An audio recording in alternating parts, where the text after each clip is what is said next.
Now that I have completed my reviews for the Harry Potter books and films, time to move on to the rest of the Wizarding World. I'm Jon Berry, and today I'm reviewing Fantastic Beasts and Where to Find Them. In this video, I will use Fantastic Beasts for short. Fantastic Beasts is the first film in a series of films featuring the adventures of Newt Scamander, and I have to say I enjoyed this film. It was nice to, explore a story set in the world of Harry Potter, but before Harry Potter, and to have a film where there was no previous story it had to live up to. Therefore, I have to say that this is perhaps my favorite film stemming from all the Harry Potter books and the franchise as a whole. I might as well begin my review from the beginning of the film. I found it fascinating how the film opened up with the opening measures of the main theme from the Harry Potter films before transitioning to the new theme designed or written, or I should actually be saying composed, for Fantastic Beasts. And then there's the opening sequence of the film, is a series of wizarding newspapers with headlines about Grindelwald. While I did not catch every paper in the sequence, I did catch one where the paper was called the New York Ghost, which I found to be amazing. A clear play off of the New York Post. I believe I even caught a glimpse of a few that were not in English, but I might have been off. Regardless, in my opinion, that only serves to highlight how Grindelwald is a threat to the international wizarding community.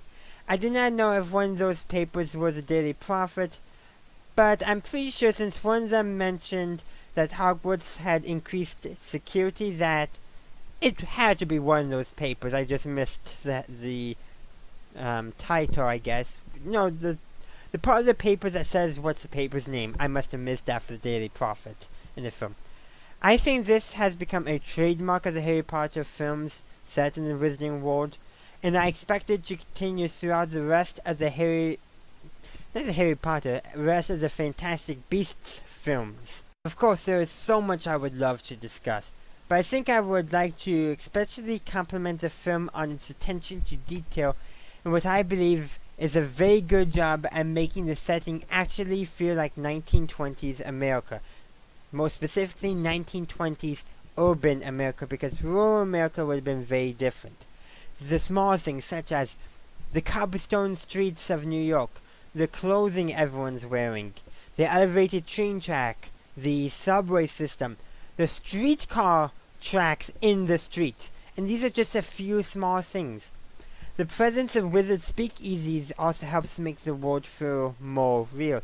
It also makes me wonder, did McCusa enforce prohibition? I feel like if one was to take the magical elements out of the film, it would have made a very good period piece on 1920s urban America. Speaking of the 1920s as a time period, the relationship between wizards and no-magers in America mirrors the relationship between whites and blacks along with immigrants in America at the time. The stronger parallels are to the African American community, but there is some paralleling to the immigrant community as well. Wizarding laws in America basically serve to segregate wizards and no-magers, which draws the parallels to the laws that existed in the 1920s America that served to segregate blacks and whites. The second ceremonies serves to illustrate how in the 1920s many Americans held negative views of immigrants and desired to expel them from the United States. Draw any parallels you wish from this, as Americans generally have and will hold hostilities to immigrants. Not all Americans, but it is common. You can go back to the Founding Fathers to find this, or all the way to present day. Examples are abound in American history. But these parallels really only serve to make the world feel even more real as we make those connections. Whether that be it a conscious connection as with me, or for some people, a subconscious connection. While Grindelwald is the overarching villain of the Fantastic Beasts series, the film does not have a central villain itself, which I really enjoy, as it does help make the world feel a bit more real because you can't always identify the threats and villains. McCusa, the second ceremonies, Grindelwald, Credence, and even the Fantastic Beasts themselves all have moments where they served as a scene's villain for each individual scene. But it is clear that Grindelwald will be the main overarching villain of the series.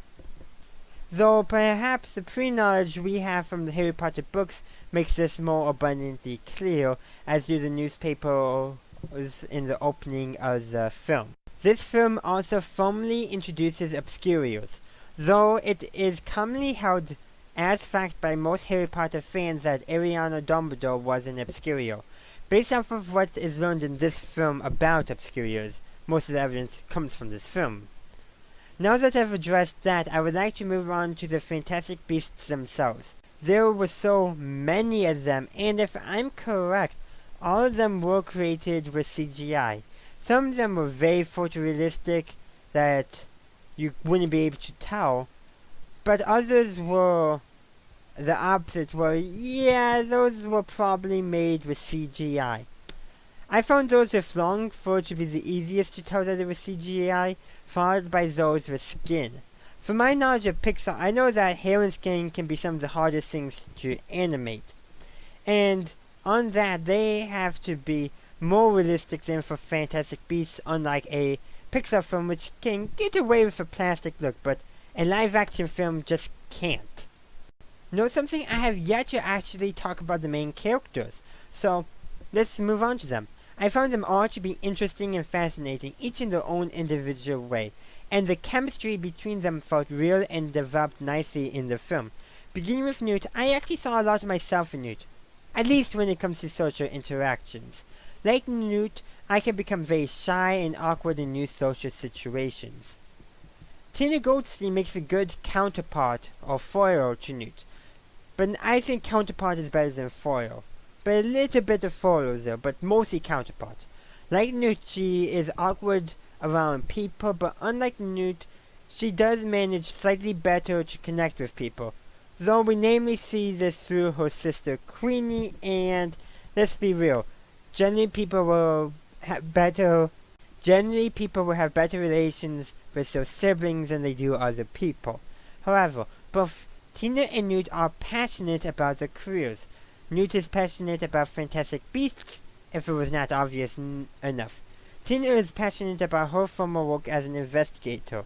It is also clear that a special relationship has developed between them, but both of them clearly don't quite know how to express it, and you see this in the film. I'm sure in the next films we'll see them kind of learn how to express this better. Tina's sister Queenie is based more along the lines of a stereotypical woman from the 1920s, but at the same time, you can tell that she does not fully fit into that mold. And let's just disregard the fact that she's a wizard. It is also clear that she developed feelings for Jacob Kowalski in the film, but unlike Tina, she knows how to express them. I suspect the fact that she's illegitimate might have helped her along, but that is only speculation on my part. Jacob Kowalski is the first no-match/muggle character in the Wizarding World that's a main character. He is an outside observer the audience can identify with. It would be safe to say that most Harry Potter fans will have much the same reaction as Jacob if they encounter the Wizarding World, and if the Wizarding World was real. I do want to say, I think Jacob remembers the Wizarding World. It may not be in its entirety, but I think that at the very least, he remembers it as a detailed dream. I think this is supported by the fact that when he opens up his bakery, he bakes his pastries in the shape of Fantastic Beasts. And when he sees Queenie in his bakery, I saw a glimpse of remembrance in his face. Plus, given the fact that he accepted that he had to have his mind obliterated, and he was willing to do so, that might have protected his memories from being erased. Also, since it was an obliterating rain that erased bad memories and most of his memories were positive, so maybe his memories are just suppressed. But I will kind of expand on this theory in the future. I do want to make a video on this, so stay tuned for that. Lastly, Makusa. First of all, in the entrance hall there is a clock that tells the endangerment status of the Wizarding World. This obviously reminds me of the clock in the Weasleys, even though the there are clear differences. I just want to say that I was more reminded of the British Parliament than the US Congress and how the main chamber was set up. Also, while it may be called Makusa, the Magical Congress of the United States of America, it is nothing like a Congress, in my opinion at all, which I interpret to be a legislative body, not a bureaucracy as it was depicted.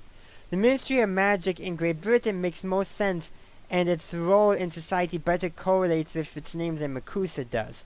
Ministry implies a bureaucracy. Ministry of Magic, I think bureaucracy. Makusa, Congress, I think legislative body. It just doesn't work, but that's my American mind for you, my American perspective on that. Well, Congress is a legislative body.